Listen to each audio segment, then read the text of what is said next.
sudah memenuhi untuk dibawa ke kejaksaan ya, dan kemudian bakal nanti akan akan berlanjut begitu ya, dia nggak akan mengeluarkan sprindik tanggal 30 Maret 2026 dengan pasal-pasal baru pula, dengan pasal-pasal yang berbeda dengan sprindik, di mana kami menempuh prosedur hukum itu sampai jadi tersangka.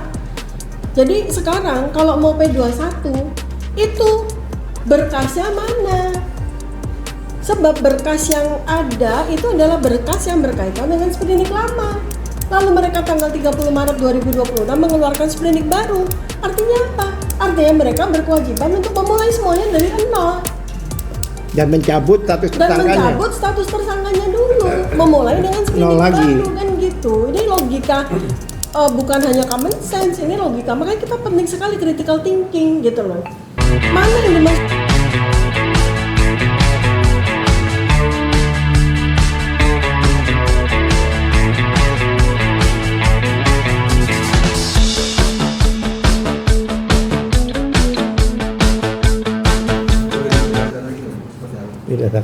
Ya, pertama dari terbitnya sprindik baru ini aja sudah menunjukkan bahwa Polda itu galau, ya kan? Karena kalau memang dia itu percaya diri bahwa semua berkas yang katanya itu sampai tingginya 5 meter ya, itu memang sudah memenuhi untuk dibawa ke kejaksaan ya, dan kemudian bakal nanti akan akan berlanjut begitu ya, dia nggak akan mengeluarkan sprindik tanggal 30 Maret 2026 dengan pasal-pasal baru pula, dengan pasal-pasal yang berbeda dengan sprindik, di mana kami menempuh prosedur hukum itu sampai jadi tersangka. Jadi sekarang kalau mau P21 itu berkasnya mana? Sebab berkas yang ada itu adalah berkas yang berkaitan dengan sprindik lama. Lalu mereka tanggal 30 Maret 2026 mengeluarkan sprindik baru. Artinya apa? Artinya mereka berkewajiban untuk memulai semuanya dari nol. Dan mencabut status tersangkanya dulu, memulai dengan sprindik baru kan gitu. Ini logika bukan hanya common sense, ini logika. Makanya kita penting sekali critical thinking gitu loh. Mana yang dimaksud mau P21 tuh berkas yang mana, tersangka yang mana? Kan nggak jelas itu kan. Nah jadi ini kita membantu untuk memperjelas semuanya. Jadi makanya saya sampaikan bahwa saya Mas Roy Suryo sejak tahun 2026 ini bertekad untuk membantu negara ini menyelesaikan polemik kontroversi ijazah ini supaya benar-benar sesuai dengan asas keadilan, sesuai dengan undang-undang. Bukan sewenang-wenang seperti ini, bukan semau-maunya siapapun juga ini yang berkepentingan terhadap pembungkaman para peneliti ini gitu. Sudah menjawab, Mas?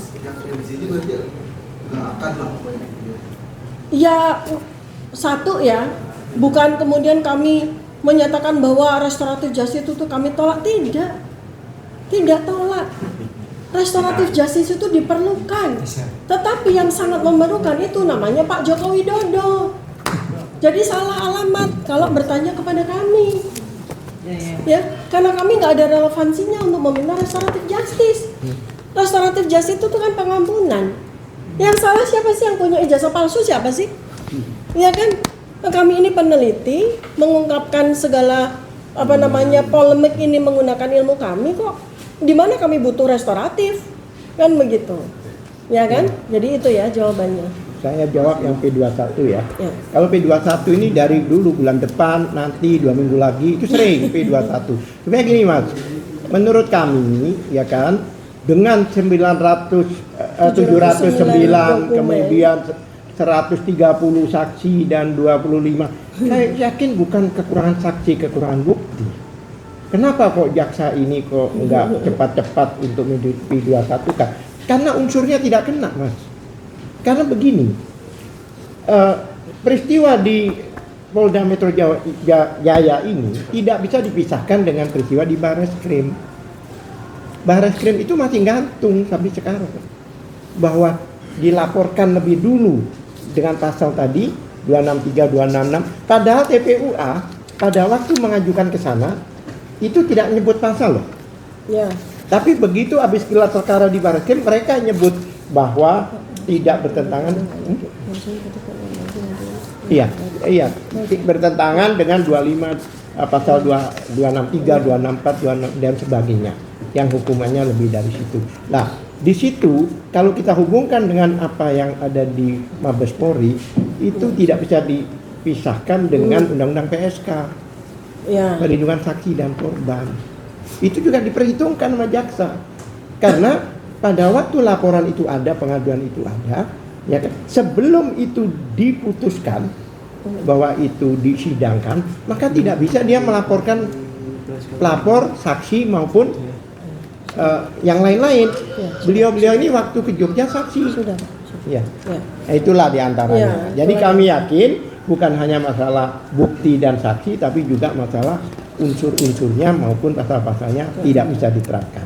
Saya tambahkan buktinya lagi ya. Kalau memang Polda itu percaya diri bahwa semua proses setahun ini itu bisa jalan lanjut ke P21, dia tidak akan bikin sprindik baru.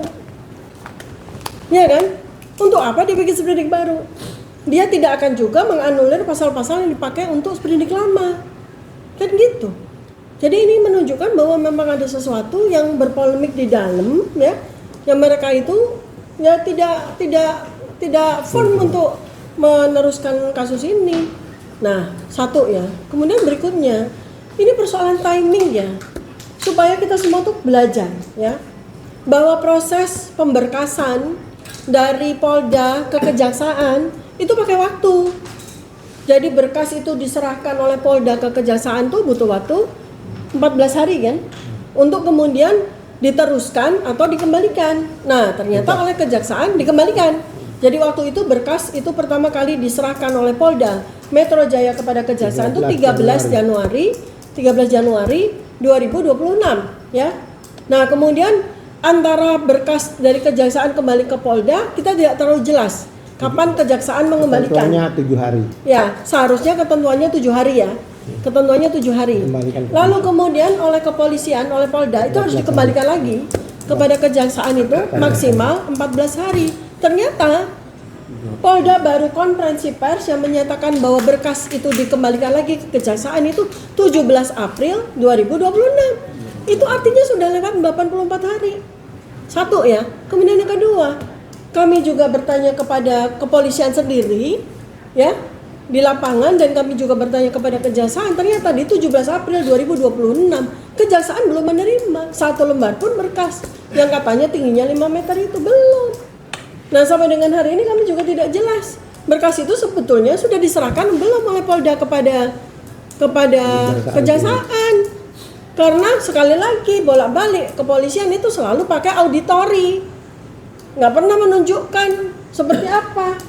Ya, gelar perkara juga nggak ada barang buktinya. 2 kali gelar perkara nggak ada barang buktinya. Konferensi pers ternyata terjadi juga tidak ada ternyata berkasnya diserahkan kepada Kejaksaan.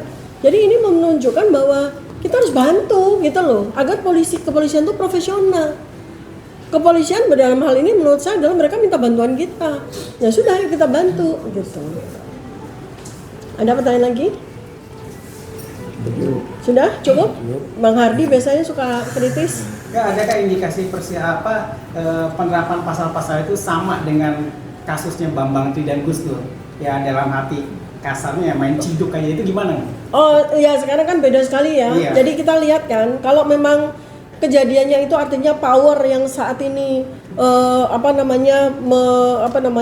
menguasai kasus ini nggak sampai setahun, mungkin 30 April atau 11 Mei 2025 waktu kami diperiksa itu kami udah diperlakukan seperti Bambang Tri kan gitu. Tapi ini kan sekarang kan kita udah tahu ya, supaya juga kepolisian, kejaksaan ini yang matanya memandang kasus ini tuh ada 280 juta rakyat loh, dan semuanya itu cerdas loh, jangan seremehkan masyarakat loh ya. Jadi sekali lagi masyarakat udah nggak mau lagi tersandera. Udah 11 tahun, bukan cuma 2 tahun, bukan cuma setahun, 11 tahun sejak tahun 2015 ya, ketika pertama kali Bambang Tri itu mengemukakan soal ijazah ini. Maka kita ingin membantu segera selesai dengan 3C tadi, clean, clear, credible, ya, clean dokumen, clear prosedur, dan kredibilitas Dapat saksi dan dipertanggungjawabkan. ahli. Semua harus bisa dipertanggungjawabkan. Kami bantu menyelesaikan.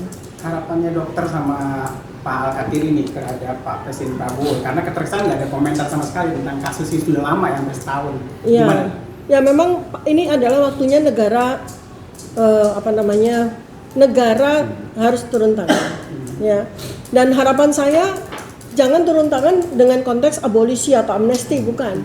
Karena itu artinya kezoliman bakal terjadi, ya. Lalu kemudian memberikan bantuan dalam konteks yang seperti itu.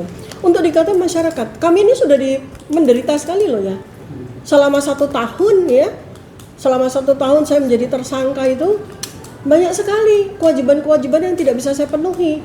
Kuliah, lembaga-lembaga yang selama ini menggunakan keahlian saya, mereka ketakutan. Saya memberikan kuliah kepada mahasiswa mereka, bicara di lembaga-lembaga di BUMN dan sebagainya, mereka ketakutan karena Dr. Tifa statusnya sebagai tersangka. Coba bayangkan, membatasi ruang gerak kami, dan terakhir kami menjadi tahanan kota ini berbulan-bulan. Udah 25 kali kami wajib lapor tanpa kejelasan sampai kapan. Ini kan sudah penjoliman, belum lagi pencekalan ke luar negeri. Ini masa dimana kami bisa haji, bisa umrah loh, ya kan? Masa-masa dimana kami bisa haji, kami tidak bisa melakukan itu. Dan ini kezoliman ini kami ikuti saja karena atas hukum. Jadi artinya oleh karena itu maka kami ini sekarang udah saatnya kita semua, bahasa Jawanya itu cancot tali wondo, ya, bersama-sama bergerak untuk membantu menyelesaikan kasus ini, ya. Mari semua para ilmuwan, peneliti, masyarakat cerdas semuanya, ayo kita bantu sama-sama untuk menegakkan 3C. Clean, clear, credible. Ya, terima kasih. Sudah cukup? Ya. Terima kasih banyak sekali lagi. Assalamualaikum warahmatullahi wabarakatuh. Waalaikumsalam warahmatullahi wabarakatuh.